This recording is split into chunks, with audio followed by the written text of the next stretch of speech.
মধ্য এশিয়ার সবচেয়ে কম জনসংখ্যার প্রাকৃতিক সৌন্দর্যের দেশ হচ্ছে তুর্কমেনিস্তান। ইসলাম দেশটির রাষ্ট্রীয় ধর্ম। তুর্কমেনিস্তানের মোট জনসংখ্যার 93% মানুষ মুসলিম। দেশটির প্রাকৃতিক সম্পদে খুবই সমৃদ্ধ।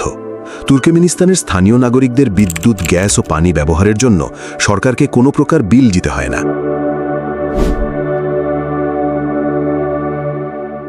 1993 সাল থেকে দেশের জনগণ সম্পূর্ণ বিনামূল্যে বিদ্যুৎ, গ্যাস ও পানি সুবিধা ভোগ করছে।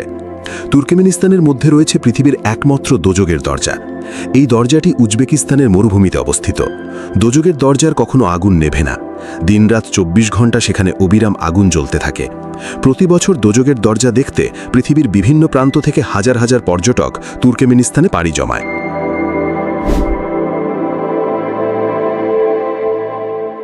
তুর্কমেনিস্তান খুবই পরিষ্কার পরিচ্ছন্ন একটি দেশ।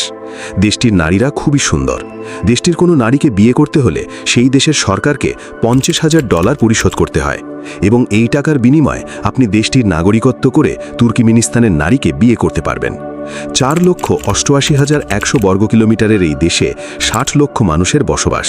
দেশটির রাজধানীর নাম আশগাবাদ। দেশটির 80% অধিক অঞ্চল কারাকুম মরুভূমিতে ঢাকা। আর এই অঞ্চলের বালির নিচে লুকিয়ে রয়েছে গ্যাস, সোনা, ইউরেনিয়াম সহ তেল এবং বিভিন্ন মূল্যবান প্রাকৃতিক সম্পদ। বিশ্বের 4র্থ বৃহত্তম গ্যাসের মজুদ রয়েছে এখানে। দেশটির আয়ের সিংহভাগ আসে তেল ও গ্যাস রপ্তানি থেকে। তুর্কমেনিস্তানে বেশ কিছু অদ্ভুত মজাদার নিয়মকানুন রয়েছে। দেশটিতে কোনো নারী তার পুরুষ সঙ্গীর হাত ধরে হাঁটতে পারবে না। এমনকি যদি স্বামী স্ত্রীও হয়, তাও হাত ধরে হাঁটা যাবে না। কোনো নারী বা পুরুষ এই আইন ভঙ্গ করলে তাকে কঠিন শাস্তি দেওয়া হয়। তুর্কমেনিস্তান বিশ্বের অন্যতম সুন্দর একটি দেশ। দেশটির রাস্তাঘাট, বাড়িঘর সবকিছুই খুবই সুন্দর, গোছালো, পরিষ্কার পরিচ্ছন্ন। তুর্কমেনিস্তানের অধিক বাড়ি সাদা মার্বেল পাথরের তৈরি। দেশটিতে সরকারি অফিস, আদালত সহ সকল স্থাপনায় সাদা মার্বেল পাথরের তৈরি। আপনি যদি দেশটিতে একবার ভ্রমণ করেন, তাহলে আপনি ভুল করে দেশটিকে সাদা পৃথিবীর সাম্রাজ্য ভেবে ভুল করে বসতে পারেন। তুর্কমেনিস্তানের মানুষের কাছে সাদা রং এতই জনপ্রিয় হওয়ায় দেশটির নাম সাদাপ্রিয় জাতি হিসেবে গিনিজ ওয়ার্ল্ড রেকর্ডে উঠেছে।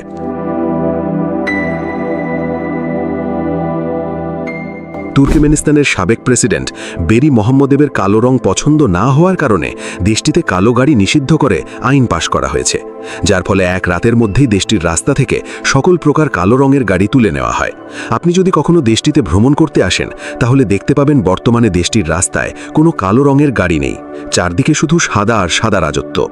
তুর্কমেনিস্তানে প্রকাশ্যে ধূমপান একদম নিষিদ্ধ। যদি কেউ প্রকাশ্যে ধূমপান করে, তাহলে তাকে মোটা অঙ্কের জরিমানা গুনতে হয়। দেশটির শহরগুলোর রাস্তাঘাট পরিষ্কার পরিচ্ছন্ন রাখতে প্রণয়ন করা হয়েছে কঠোর আইন। নির্দিষ্ট জায়গা ছাড়া যেখানে সেখানে ময়লা আবর্জনা ফেললে তাকে মোটা অঙ্কের জরিমানা দিতে হয়। তুর্কমেনিস্তানে রয়েছে পৃথিবীর বুকে জ্বলন্ত এক মরুভূমি। দেশটির এই মরুভূমিকে পৃথিবীর দুজক নামেও ডাকা হয়ে থাকে। মরুভূমির বুকে অবস্থিত এই কূপটি খনন করার পর থেকে আজ পর্যন্ত একটি বারের জন্যও নেভেনি। দিনরাত 24 ঘন্টা গ্যাস কূপটিতে দাউ দাউ করে আগুন জ্বলতে থাকে। তুর্কমেনিস্তানের কারাকুম মরুভূমিতে অবস্থিত অগ্নিমুখটির ব্যাস 69 মিটার এবং গভীরতা প্রায় 30 মিটার পর্যন্ত। এই বিশাল আকারের অগ্নিগর্ভের মুখটির মধ্যে কী কারণে এতদিন পর্যন্ত আগুন জ্বলছে, তা এখন পর্যন্ত এর রহস্য উদ্ঘাটন করতে পারেনি কেউ।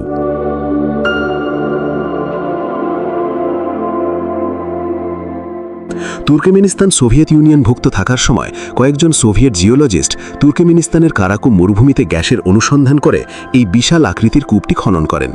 কূপ খননের পর তারা সেখানে মিথেন গ্যাসের সন্ধান পায়, কিন্তু কূপটিতে মিথেন গ্যাসের চাপ এতই বেশি ছিল যে সেখান থেকে মিথেন গ্যাস উত্তোলন করা প্রায় অসম্ভব হয়ে পড়েছিল, এবং ওই কূপ থেকে মিথেন গ্যাস আশেপাশের এলাকায় তাই ছড়িয়ে পড়তে শুরু করে। তাই সোভিয়েত বিজ্ঞানীরা বাতাসে গ্যাস ছড়িয়ে পড়ার আশঙ্কায় ওই কূপে আগুন ধরিয়ে দেয়। বিজ্ঞানীদের ধারণা ছিল গ্যাস কূপে আগুন ধরিয়ে দিলে কূপ থেকে গ্যাস বের হয়ে যাওয়ার পরিমাণ আস্তে আস্তে হ্রাস পাবে, আর গ্যাসের পরিমাণ হ্রাস পেলে আগুন আস্তে আস্তে নিভে যাবে। কিন্তু বিপরীতে আগুন জ্বলছে অবিরাম বিরতিহীনভাবে। 1971 সালে গ্যাস ক্ষেত্রটির কূপ খনন করার পর থেকে আজ পর্যন্ত কূপটিতে আগুন জ্বলছে। এই আগুনের তাপমাত্রা এতই বেশি যে কারো পক্ষে সেখানে 1 মিনিটও দাঁড়িয়ে থাকা অসম্ভব। কূপটিতে একবার পড়ে গেলে নির্ঘাত মৃত্যু। প্রতি বছর হাজার হাজার পর্যটক দোজখের দরজাটি দেখতে তুর্কমেনিস্তানে ভিড় জমায়। তুর্কমেনিস্তানে অসংখ্য দর্শনীয় স্থান থাকলেও দেশটিতে অল্প সংখ্যক পর্যটক বেড়াতে আসে। এর মূল কারণ দেশটির ভিসা জটিলতা। দেশটির সরকার রাজনৈতিক কারণে দেশটিতে বিদেশি পর্যটক প্রবেশ খুব বেশি আগ্রহ দেখায় না। তবে দেশটির মানুষ খুবই আন্তরিক। দেশটির মানুষের আতিথেয়তা যে কাউকে মুগ্ধ করবে। আপনি যদি তুর্কমেনিস্তানে একবার বেড়াতে গিয়ে কোনো অপরিচিত তুর্কমেনিস্তানি নাগরিকের সাথে বন্ধুত্ব হয়, তাহলে দেখতে পাবেন তুর্কমেনিস্তানের গাড়ি ভাড়া থেকে শুরু করে খাবার, থাকা, আপনাকে ঘুরতে নিয়ে যাওয়া সবকিছুই তারা করবে। বিনিময়ে আপনি টাকা দিতে চাইলে সে টাকাও নেবে না। পর্যটকদের প্রতি এরকম উদার মনোভাব খুব কম দেশেরই আছে।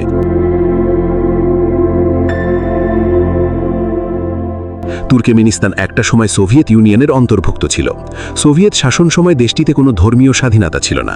সোভিয়েত কমিউনিস্ট শাসকরা মুসলমানদের উপর একের পর এক নির্যাতন চালাতে থাকে। এরপর দেশটিতে 1991 সালে সোভিয়েত ইউনিয়ন থেকে স্বাধীন হলে দেশটির মানুষ তাদের ধর্মীয় স্বাধীনতা ফিরে পায়। তুর্কমেনিস্তানে একদলীয় শাসন ব্যবস্থা প্রচলিত রয়েছে। মানবাধিকার লঙ্ঘনের জন্য ব্যাপক সমালোচিত হয়েছে দেশটির সরকার। দেশটির নাগরিকদের বিদেশ ভ্রমণে কঠোর নিষেধাজ্ঞা আরোপ করেছে দেশটির সরকার। জাতিগত সংখ্যালঘুদের বিরুদ্ধে বৈষম্য চর্চা রয়ে গেছে।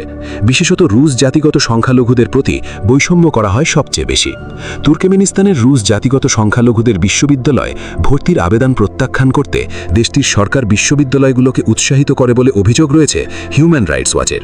তো বন্ধুরা, তুর্কমেনিস্তান নিয়ে আজ এই পর্যন্তই। পরবর্তী ভিডিওতে কোন দেশ সম্পর্কে জানতে চান, কি জানতে চান, দ্রুত লিখে ফেলুন কমেন্ট বক্সে। পরবর্তীতে এরকম নিত্য নতুন আপডেট পেতে চ্যানেলটি সাবস্ক্রাইব করে রহস্যময়ের সাথেই থাকুন।